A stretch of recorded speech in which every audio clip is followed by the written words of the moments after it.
Hello, welcome everyone in mathematics class. In class 5 the topic is multiplication and division. हम लोग class 5 में multiplication और division को सीखेंगे। हालांकि आप बेसिक चैप्टर के तहत आप जूनियर सेक्शन से ही पढ़ते चले आ रहे हैं क्लास 1 से ही, लेकिन जैसे जैसे आपका क्लास बढ़ता चला जाता है तो स्टैंडर्ड जो है क्वेश्चन का थोड़ा सा वास्ट होता जाता है, लेकिन जो बेसिक कंसेप्ट है वो नहीं बदलता है। तो फिर एक तरह से हम फिर से आपको अपने तरीके से इसको फिर से बताते हैं। यहाँ पर जो लिखा गया है आपका जो पहला है कि find the product of 69,471 into 54। Product का मतलब ही होता है कि दो नंबर को मल्टीप्लाई करके उसका जो रिजल्ट आता है वो उसका प्रोडक्ट कहलाता है। तो यहाँ पे 69,471 को आपको 54 से मल्टीप्लाई करना है। तो मल्टीप्लाई जब करते हैं तो हम लोग सबसे पहले जो जिस नंबर से मल्टीप्लाई करते हैं उसके यूनिट डिजिट से दिए गए नंबर को सबसे पहले मल्टीप्लाई करते हैं। तो यूनिट डिजिट पर 4 है, इस 4 से सबसे पहले हम यूनिट डिजिट से स्टार्ट करते हुए लास्ट तक पहुंचेंगे। तो 4 1 जा 4, फिर 7 4 जा 28 कैरी किया 2, 4 4 जा 16 प्लस 2 18 कैरी 1, 9 4 जा 36 प्लस 1 37 कैरी 3, 6 4 जा 24 प्लस 3 27। और एक चीज़ ये भी ध्यान रखिएगा, लिखने वक्त आप लोग प्रॉपर इसमें गैप दीजिए ताकि जब हम अगला लाइन फिर से लिखें तो प्रत्येक नंबर के भी नीचे हम उस नंबर को लिख सकें वर्टिकल ऑर्डर में और किसी भी प्रकार का कोई प्रॉब्लम नहीं हो। तो अब मेरा जो टेंस का डिजिट है हम टेंस के डिजिट को करते हैं।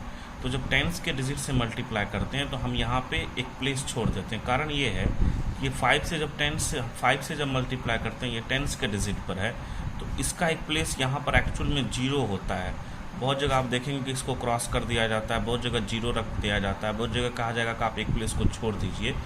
तो छोड़ने का कारण ये है कि अब ये टेंस के प्लेस पर पहुँच गया, तो टेंस के प्लेस पर पहुँचा तो हम टेंस के लिए एक 0 जो रिजर्व रखेंगे उसके लिए प्लेस रिजर्व कर देते हैं। यानी इस नंबर को 50 से ओवरऑल मल्टीप्लाई हम लोग कर रहे हैं।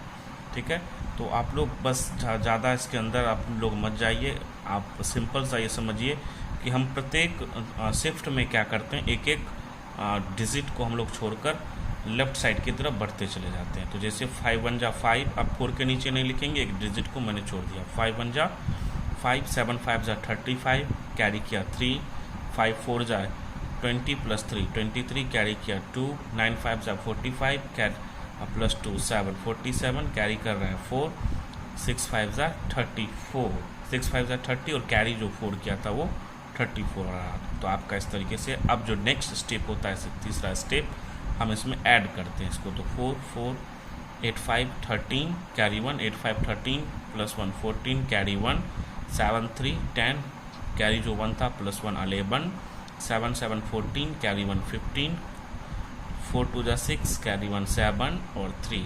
तो इस तरीके से ये इसका रिजल्ट है 37,51,434। यही मेरा प्रोडक्ट है और पहला जो क्वेश्चन आपका कहता है यही निकालने के लिए कहता है। चलिए दूसरे नंबर की तरफ आते हैं। दूसरा नंबर क्वेश्चन है कि right in the vertical form and multiply, यानी वर्टिकल फॉर्म में लिखिए और मल्टीप्लाई कीजिए। यानी यहाँ पे 3 डिजिट नंबर से आपको मल्टीप्लाई करना है। तो वर्टिकल फॉर्म क्या है, जब इस तरीके से हम इसको ऊपर नीचे करके लिख करके मल्टीप्लाई करते हैं तो वो मेरा वर्टिकल फॉर्म कहलाता है।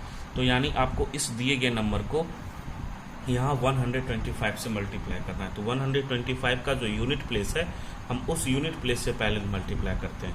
तो हम यूनिट प्लेस से मल्टीप्लाई करते हैं। 5 2 जा 10 कैरी 1, 5 4 जा 20 प्लस 1 22, 8 5 जा 40 प्लस 2 42 कैरी 4, 5 5 जा 25 प्लस 4 9 29 कैरी 2, 7 5 जा 35 प्लस 2 37 कैरी 3, 5 3 जा 15 प्लस 3 18 कैरी 1, 6 5 जा 30 प्लस कैरी 1 31। तो आप देखिए ये अब फिर जब हम 2 से मल्टीप्लाई कर रहे हैं तो ये 2 टाइम्स के प्लेस पे इसलिए मैंने एक डिजिट इसको छोड़ दिया। ठीक है, तो 2 2 जा 4, 4 2 जा 8, 8 2 जा 16 कैरी 1, 5 2 जा 10 प्लस 1 11 कैरी 1, 7 4 जा 7 2 जा 14 प्लस 1 15 कैरी 1, 3 2 जा 6 प्लस 1 7 और 6 2 जा 12 यहाँ पे आप देख रहे हैं। तो इसमें भी देखिए मैंने प्रत्येक डिजिट के नीचे कैसे एक दूसरे डिजिट को लिखा है वर्टिकल ऑर्डर में। आप लिखने वक्त अगर इसको ठीक से लिखेंगे तो जब नेक्स्ट सॉल्यूशन होता है, जब एडिशन के फॉर्म में हम इसको जोड़ कर लिखते हैं तो उस समय आसानी होता है। अब फिर 1 से मल्टीप्लाई करना है, 2 1 जा 2, 4 1 जा 4, 8 1 जा 8, 5 1 जा 5, 7 1 जा 7, 3 1 जा 3, 6 1 जा 6। और देखिए हम फिर से यहाँ पे एक डिजिट को स्किप कर रहे थे और ओवरऑल कितना डिजिट स्किप हो गया, 1 2, क्योंकि ये 100 के प्लेस पर, 100 में कितना जीरो होता है, 2 जीरो, इस कारण से ओवरऑल हमने 2 प्लेस को स्किप किया है। और सिंपली हम लोग अब यहाँ से कोई एक और डिजिट रहता है तो इस प्लेस को स्किप करके यहाँ से लिखना शुरू करते। तो ये बेसिक रूल है मल्टीप्लिकेशन का। अब होने के बाद हम इसको ऐड कर देते हैं, 0 4 + 1 5, 8 + 2 10 + 2 12, कैरी 1, 9 6 15 + 4 19, कैरी 1 था तो 20 हो जाता है, फिर कैरी 2, 7 + 1 8, 8 8 16 और कैरी 2 था तो 18। अब फिर से कैरी 1, आप यहाँ देखिए 8 5 13, 13 5 18, 18 और कैरी 1 जो था 19, फिर से कैरी 1 है तो 7 7 14 + 1 15, कैरी 1 था तो 16, फिर कैरी 1, 3 + 2 5, 5 + 3 18, 8 और कैरी 1 था तो 9 और 6 + 1 7। तो इस तरीके से आप इसको कर सकते हैं, ये बेसिक रूल है।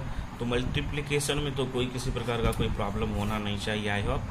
तो अगर आपको किसी प्रकार का प्रॉब्लम है तो फिर से आप इसको रिकैप करके देखें। और क्लास 5 में मुझे नहीं लगता कि किसी बच्चे को खास करके मल्टीप्लिकेशन में कोई प्रॉब्लम होने वाला है। चलिए तो हम लोग डिवीज़न को देखते हैं, कुछ फैक्ट को देखेंगे डिवीज़न में थोड़े से। देखिए 3 नंबर क्वेश्चन डिवाइड का आपके चैप्टर में, divide and find the quotient and the remainder, check the division, यानी डिवाइड करके कोसेंट और रिमाइंडर बताइए और डिवीज़न को चेक कीजिए। यानी आपको यहाँ पर जो डिवाइड करना है 40,28,483 को 105 से। आई होप बहुत बच्चे को ये पता भी होगा। कुछ बच्चे के लिए हो सकता है कि जिनका बेसिक्स थोड़ा सा प्रॉब्लम होता है तो उनको प्रॉब्लम भी हो, लेकिन ये जो आपका डिवीज़न ऐसा नहीं कि पहली दफ़ा आप क्लास 5 में सीख रहे हैं। आपने 1-2 क्लास से इसको सीखना प्रारंभ कर दिया था। उस समय आपको छोटा छोटा डिजिट्स के माध्यम से आपको प्रैक्टिस दिया जाता था, लेकिन यहाँ पे आपको बड़े बड़े डिजिट्स से प्रैक्टिस दिया जाएगा। तो यहाँ पे तो सबसे पहले जानना जरूरी ये हो जाता है कि किसका क्या परिचय है। हम जिस नंबर में डिवाइड करते हैं उस नंबर को डिविडेंड कहते हैं, ये आप लोग याद रखिएगा। जिस नंबर में डिवाइड किया जाता है उसको डिविडेंड कहते हैं। तो इस नंबर में 40,28,483 में डिवाइड किया जा रहा है 105 से, और जिससे डिवाइड किया जाता है उसको डिवाइजर कहते हैं, ठीक है। और डिवाइड करके जो हमारा इस पोजीशन पे जो नंबर आता है, कितने टाइम्स में ये डिवाइड हो रहा है, तो इसको हम लोग कहते हैं कोसेंट। और जो ये लास्ट, यानी कि एग्जैक्टली जब कोई नंबर डिवाइड नहीं होता है तो हमारे पास कुछ रिमाइंडर बचता है, और एग्जैक्टली डिवाइड हो जाता है तो उस कंडीशन में मेरा रिमाइंडर हमेशा 0 बचेगा। तो अब एग्जैक्टली डिवाइड नहीं है, यानी मेरे पास ये जो नीचे जो नंबर है इसको रिमाइंडर कहते हैं। तो सबसे पहले जानना जरूरी है आप लोगों को, जिसमें डिवाइड किया जाता है उसको डिविडेंड, जिससे डिवाइड किया जाता है वो डिवाइजर, और डिवाइड करने पर जो इस प्लेस पर जो नंबर आपका आता है, यानी कितना टाइम्स के अबाउट अप्रॉक्स ये नंबर है 105 के कितने टाइम अप्रॉक्स यह नंबर है, वो इसके बारे में बताता है। और कहता है कि एग्जैक्टली अप्रॉक्स होने के बाद कितना नंबर जो है, कितना नंबर कितने से डिफरेंस से वो बच जाता है, कुछ इसके पास एक्स्ट्रा, वो रिमाइंडर है। और इन तीनों के बीच, चारों के बीच एक रिलेशन है, उस रिलेशन को भी जानेंगे। तो सबसे पहले तो हम लोग डिवाइड के बेसिक्स को देखते हैं कि इसमें मेनली क्या है कि हम लोग देखते हैं कि डिवीजन में कितना डिजिट है, 1 2 3। हम डिवीजन में जब 3 डिजिट को देखते हैं तो हम डिविडेंड में यहाँ से स्टार्ट करते हैं, लेफ्ट टू राइट की तरफ जाते हैं, ये हमेशा ध्यान रखिएगा। लेकिन अब तक जितना भी हम लोग एडिशन पढ़े, सब्ट्रैक्शन पढ़े, मल्टीप्लिकेशन पढ़े, राइट टू लेफ्ट की तरफ करते थे प्रोसेस, लेकिन डिवीजन में जो प्रोसेस होता है वो लेफ्ट टू राइट की तरफ होता है। तो इसमें 3 डिजिट है तो हम इसके 3 डिजिट को ही पहले देखते हैं, जितना इसमें डिजिट होगा हम उतना डिजिट को देखते हैं। तो 402, यानी ये अगर हम देखें इस 3 डिजिट को तो ये 402 है, और ये जो डिजिट है 3 डिजिट का 105 है। अगर ये 4 डिजिट मिलकर के, अगर ये 3 डिजिट मिलकर भी इस 105 से अगर छोटा होता तब हम चौथे डिजिट की तरफ पहली दफा देखते। लेकिन अगर ये 3 डिजिट है और इसका 3 डिजिट मिलकर डिविजर से बड़ा हो जाता है तो हम चौथे डिजिट की तरफ नहीं देखते हैं, तो हम केवल इस 3 डिजिट को देखते हैं। अब यहाँ पे क्या है कि हम कितने टाइम्स में इसको मल्टीप्लाई करें, कितना टाइम्स 105 का कितना टाइम्स जो होगा 402 के बिल्कुल नियरेस्ट होगा। तो हम उसमें क्या होता है कि अगर आपका मल्टीप्लिकेशन बहुत ज़्यादा अच्छा है, आप ऑरली कर सकते हैं, तो कोई ज़रूरत नहीं है। अगर आपको शुरुआत में प्रॉब्लम हो रहा है कि 105 को किससे मल्टीप्लाई करें, टेबल तो 105 का आता नहीं, तो उसके लिए आप एक कर सकते हैं शुरुआत के समय में कि आप मल्टीप्लिकेशन टेबल के फॉर्म में आप 1 से 5 तक 105 को 9 तक मल्टीप्लाई करके रख सकते हैं रफ में। तो वह हम आपको दिखाते हैं कैसे। हमने 105 को 1 टाइप में मल्टीप्लाई किया, 105 इंटू 2, ये हो जाएगा आपका 210, मल्टीप्लाई 105 इंटू 3, ये हो जाएगा 315, 105 into 4, 420, 105 into 5, 525, 105 into 105 into 6, 630, 105 into 7, 735, 105 into 8, 840, 105 into 9, 945। और हम 9 तक ही मल्टीप्लाई करते हैं, क्योंकि किसी भी नंबर को 10 टाइम्स में हम डिवाइड नहीं करते हैं, मैक्सिमम 9 टाइम्स में हम लोग डिवाइड करते हैं। तो एक तो तरीका ये है कि आपको अगर शुरुआत के समय में टेबल आप फास्ट मल्टीप्लाई नहीं कर पाते हैं, तो आप रफ में उसके टेबल को लिखें, तो आपके पास जो ये प्रोडक्ट है 105 को 1 से मल्टीप्लाई करेंगे तो 105 होगा।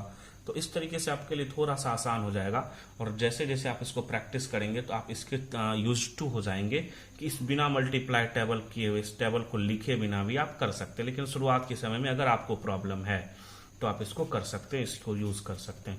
अब देखिए हम क्या करेंगे कि हम अपने इस टेबल में देखेंगे कि 402 के बिल्कुल नियरेस्ट नंबर कौन है, जो बिल्कुल उसके नियरेस्ट है। नियरेस्ट मतलब क्या, उससे तुरंत जो छोटा हो।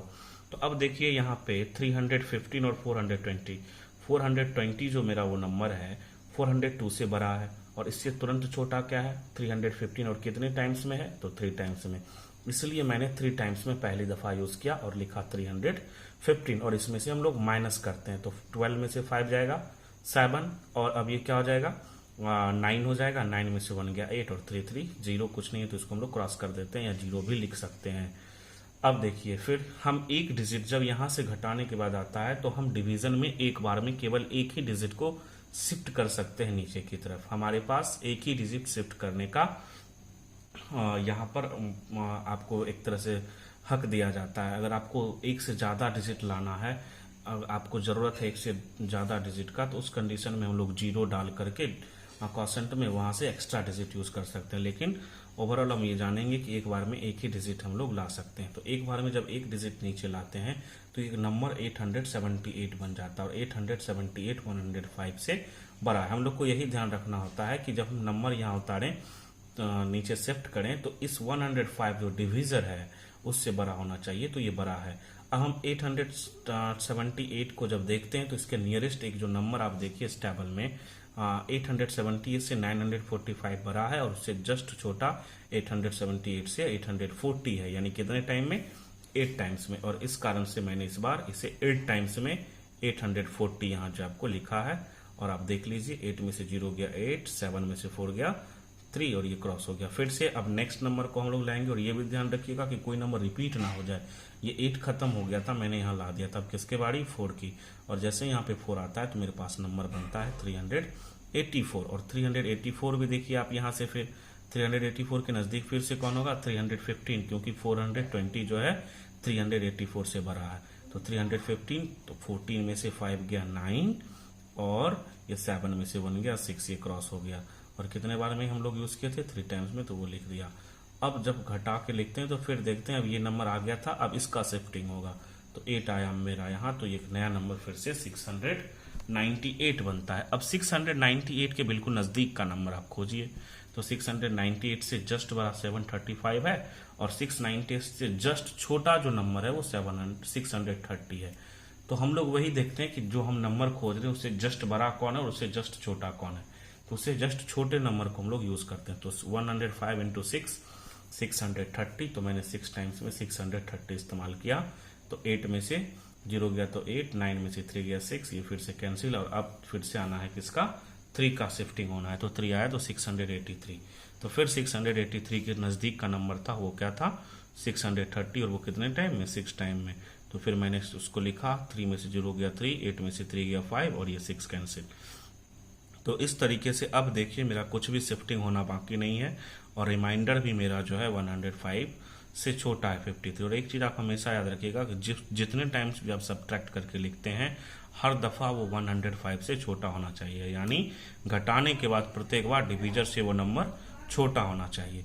अब देखिए मैंने जो ये डिवाइड किया, तो उसके बाद फिर मैंने यहाँ पे कॉसेंट जो आया, जो मुझे बोला गया था कि आप कॉसेंट को लिखिए, तो मैंने कॉसेंट को लिखा। मेरा कॉसेंट है 38,366 और रिमाइंडर 53 है, तो उसको मैंने यहाँ पे दिखाया।